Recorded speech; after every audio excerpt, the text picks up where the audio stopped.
Batanagar Newland গ্রাউন্ডে সরস্বতী পুজোর খুঁটি পুজো অনুষ্ঠিত হল।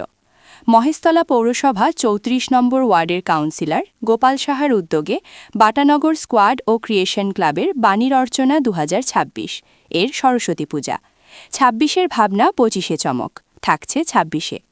২৯ ডিসেম্বর সোমবার রাতে বাটানগর নিউল্যান্ড গ্রাউন্ডে সরস্বতী পূজার খুঁটি পূজা আনুষ্ঠানিকভাবে সম্পূর্ণ করা হল। পূজা উদ্যোক্তা রাকেশ দাস, সৌমিক বোস বলে, বছরে প্রেস কনফারেন্স করে জানানো হয়েছিল থিমের নাম হচ্ছে শূন্য থেকে পূর্ণ। সেই থিমের উপরে বেস করে আমাদের এবছরে সরস্বতী পূজার ভাবনা। তবে গত বছরে আমরা করেছিলাম ১১১ ফুটের সরস্বতী, যা নজর কেড়েছিল গোটা দেশ জুড়ে। এবছরও খুবই একটা স্পেশাল জিনিস থাকবে, যেটা আমরা ১ তারিখ পেজে শেয়ার করব। গত বছরের থেকেও এবছরে আরও বড় চমক থাকবে, এটা নিয়ে আমরা আশাবাদী। সরস্বতী পূজার শুভ উদ্বোধন হতে চলেছে ২১শে জানুয়ারি, রয়েছে বড় চমক। আমরা এটাই বার্তা দিতে চাই, আগের বছর আমরা একটা বড়ভাবে শুরু করেছিলাম একটা বড় পুজো দিয়ে। তো এই বছরের আমাদের থিমটা একটু আলাদা। এবছরে আমাদের থিমের নাম শূন্য থেকে পূর্ণ, কিন্তু এর মধ্যে আরও কিছু লুকিয়ে আছে, যেটা আপনারা ১ তারিখে গ্র্যান্ড ওপেনিংয়ে জানতে পারবেন। ১ তারিখে আমরা আমাদের থিমের নাম থিমটাকে কি হচ্ছে সেটা আমরা রিভিল করতে চলেছি। এই বছর কি গিনিস বুকে বা লিমকা বুকে নাম চলে না, এবছর গিনিস বুকের ব্যাপার নেই, কিন্তু এবছরের থিমটা একটু আলাদা, সেটা আপনারা ১ তারিখে জানতে পারবেন অনেকটা। পৌরপিতা গোপাল সাহাকে কাছে পেয়ে তোমাদের কতটা সহযোগিতা এই ধরনের একটা পুজো তোমরা বিশ্বের দরবারে পৌঁছে দিয়েছো, কি বলছো?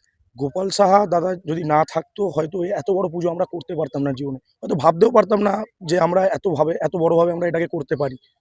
তো ওনাকে পেয়ে তো সত্যি কথাই যে আমরা খুব গ্ল্যাড, যে আমরা ওনাকে পেয়েছি।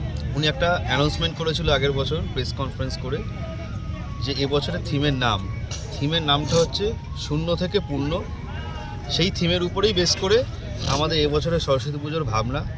তবে আগের বছর যা আমরা করেছিলাম ১১১ ফুটের সরস্বতী, এবছরও আমাদের খুবই একটা স্পেশাল জিনিসই থাকবে, যেটা আমরা ১ তারিখ পেজে শেয়ার করব।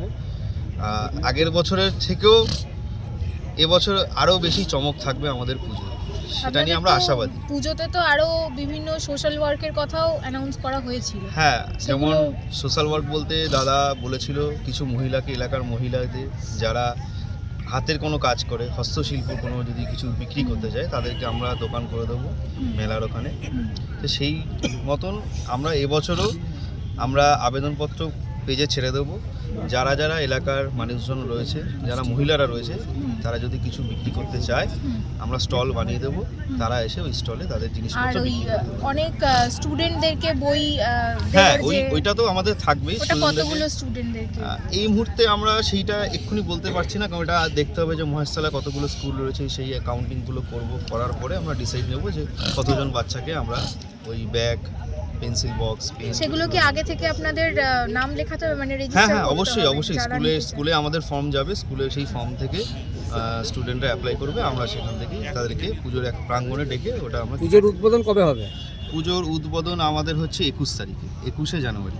কারা কারা উপস্থিত থাকতে পারে সেটা এক্ষুনি আমরা রিভিল করছি না, তবে আগের বছর যেরকম তারকাদের একটা সম্ভার ছিল, এবছর কিছু এরকম থাকবে, বিশেষ কোনো অতিথি নিশ্চয়ই আসবে। তাই সেটা আমরা পরে জানিয়ে দেবো যে কারা আসছে উদ্বোধন।